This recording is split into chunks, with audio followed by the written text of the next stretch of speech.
মৰমৰ ছাত্ৰ-ছাত্ৰীসকল তোমালোক সকলোকে আমাৰ এই চেনেলটোলৈ পুনৰবাৰ স্বাগতম জনাইছোঁ। আজিৰ এই ভিডিঅ'টিত অসম জাতীয় বিদ্যালয়ৰ ক্লাছ 4ৰ সমাজ বিজ্ঞানৰ পঞ্চম অধ্যায় আকাশৰ কথা এই অধ্যায়টিৰ পাঠভিত্তিক যিখিনি প্ৰশ্ন আছিলে গোটেইখিনি প্ৰশ্নৰ উত্তৰ কৰি দিয়াৰ লগতে ইয়াৰে উত্তৰখিনি মই তোমালোকক বুজাই দিবলৈ চেষ্টা কৰিম। গতিকে ভিডিঅ'টি তোমালোকে শেষলৈকে মনোযোগেৰে চাই থাকিবা। প্ৰশ্নাৱলী তোমালোকে উলিয়াই ল'বা। প্ৰশ্নাৱলীৰ যিটো প্ৰথম প্ৰশ্ন আছিল, প্ৰশ্নটো দিছিল যে আকাশ বুলিলে কি বুজা। গতিকে ইয়াৰ উত্তৰটো তোমালোকে এনেধৰণে লিখিবা। আমি ওপৰলৈ চালে যি দেখোঁ সিয়েই আকাশ, এক সীমাহীন শূন্য, এই শূন্যতেই জোন, বেলি, তৰা আদি সকলোবোৰ উপঙি আছে।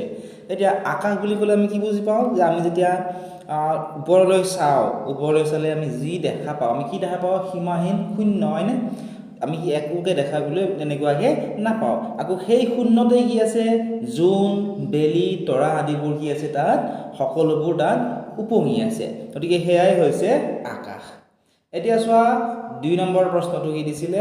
২ নম্বৰ প্ৰশ্নটোত দিছিল যে সৌৰজগতৰ গ্ৰহ কেইটা আৰু কি কি? সৌৰজগতৰ গ্ৰহ তোমালোকে নিশ্চয় কিতাপত পাইছিলা যে আগতে কিমানটা বুলি ধৰা হৈছিলে? ৯টা। কিন্তু প্লুটোটো গ্ৰহ নহয় বুলি বিজ্ঞানীসকলে পিছতহে গম পালে। গতিকে বৰ্তমান সৌৰজগতৰ গ্ৰহ হৈছে ৮টা আৰু সেই গ্ৰহকেইটাৰ নাম হৈছে, তোমালোকে কিন্তু ক্ৰম অনুসৰি মনত ৰাখিবা, গ্ৰহকেইটাৰ নাম হৈছে বুধ, শুক্ৰ, পৃথিৱী, মংগল, বৃহস্পতি, শনি, ইউৰেনাছ আৰু নেপচুন। তোমালোকক পৰীক্ষাত এই প্ৰশ্নটো ওলোটাই এনেধৰণে দিব পাৰে যে সৌৰজগতৰ গ্ৰহকেইটাৰ নাম ক্ৰম অনুসৰি লিখা। এতিয়া তোমালোকে বুধৰ পৰা আৰম্ভ কৰি নেপচুনলৈকে তোমালোকে লিখিব লাগিব, ঠিক আছে, যদি তোমালোক ক্ৰম অনুসৰি লিখিব দিয়ে। আশা কৰিছোঁ তোমালোকে বুজি পাইছা। নেক্সট প্ৰশ্নটো চোৱা ৩ নম্বৰ, সৌৰজগত বুলিলে কি বুজা? ইয়াৰ উত্তৰটো এনেধৰণে লিখিবা যে সূৰ্য আৰু 8টা গ্ৰহ আৰু ইহঁতৰ উপগ্ৰহবোৰৰ যিটো পৰিয়াল, সেই পৰিয়ালটোকে সৌৰজগত বুলি কোৱা হয়। তোমালোকক যদি এই প্ৰশ্নসমূহৰ উত্তৰখিনি দীঘলীয়াকৈ লাগে, তোমালোকে আমাক হোৱাটছআপত জনাবলৈ নাপাহৰিবা বা তোমালোকে আমাক কমেণ্ট ছেকশ্যনত জনাবা।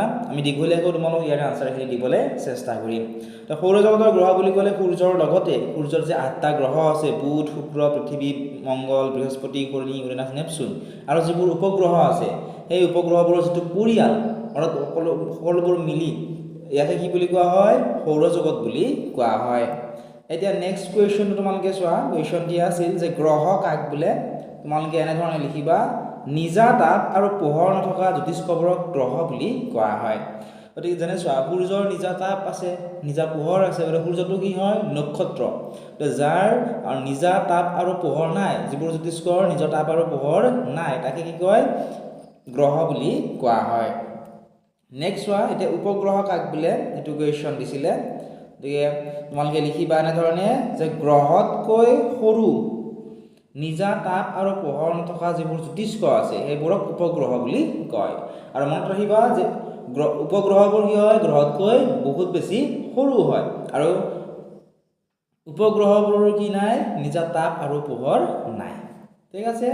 নেক্সট হোৱা, নক্ষত্ৰ মণ্ডল বুলিলে কি বুজা? ইয়াৰ উত্তৰটো এনেধৰণে লিখিবা যে আকাশৰ কোনো কোনো অংশত কিছুমান তৰা থোপ বান্ধি থকা দেখা পোৱা যায়, এনেকুৱা তৰাৰ থোপক নক্ষত্ৰ মণ্ডল বুলি কোৱা হয়।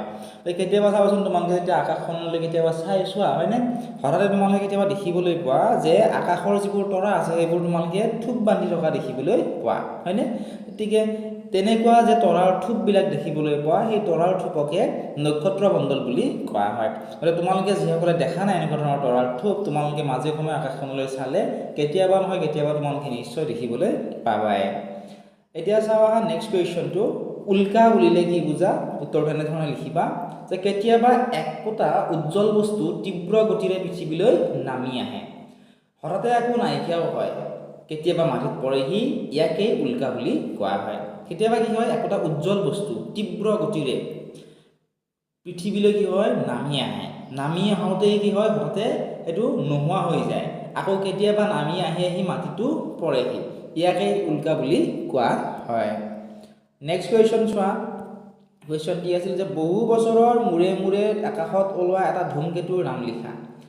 গতিকে বহু বছৰৰ মূৰে মূৰে আকাশত ওলোৱা ধূমকেতুৰ নাম হৈছে হেলিৰ ধূমকেতু। হেলিৰ ধূমকেতু বহু বছৰৰ মূৰে মূৰেহে ওলায় ঠিক আছে মনত ৰাখিবা নেক্সট হোৱা সপ্তৰ্ষি মণ্ডল কি উত্তৰটো এনেধৰণে লিখিবা যে গৰম দিনত সন্ধিয়াৰ কাষত উত্তৰ ফালে মুখ কৰিলে সাতটা উজ্জ্বল তৰা ওচৰা ওচৰিকৈ থকা দেখিবলৈ পোৱা যায় এই তৰা সাতটাকে সপ্তৰ্ষি মণ্ডল বুলি কোৱা হয় ঠাণ্ডাৰ দিনত বেছিকৈ দেখিবলৈ পোৱা নাযায় গৰমৰ দিনত তোমালোকে চাবাচোন সন্ধিয়াৰ সময়ত আকাশলৈ মন কৰিবা কেতিয়াবা চালে উত্তৰ ফালে যদি তোমালোকে কেতিয়াবা চোৱা তোমালোকে এইটো সদায় দেখিবলৈ নাপা কেতিয়াবাহে দেখিবলৈ পোৱা যায় উত্তৰ ফালে যদি চোৱা তেতিয়াহ'লে সাতটা উজ্জ্বল তৰা তোমালোকে ওচৰা ওচৰিকৈ থকা দেখিবলৈ পাবা সেই তৰা যে সাতটা একেলগে দেখিবলৈ পাইছা সেই একে লগে গোটেইকেইটা কি বুলি কোৱা হয় সপ্তৰ্ষি মণ্ডল বুলি কোৱা হয় ইয়াৰে পিডিএফটো মই তোমালোকক দি দিছোঁ তাতো তোমালোকে চাব পাৰিবা যিসকল ছাত্ৰ ছাত্ৰীয়ে আমাৰ এপটো ডাউনলোড কৰা নাই এতিয়া ডেছক্ৰিপশ্যনত দিয়া লিংকত ক্লিক কৰি আমাৰ এপটো ডাউনলোড কৰিলে তাত তোমালোকে ইয়াৰ সম্পূৰ্ণ ভিডিঅ'টো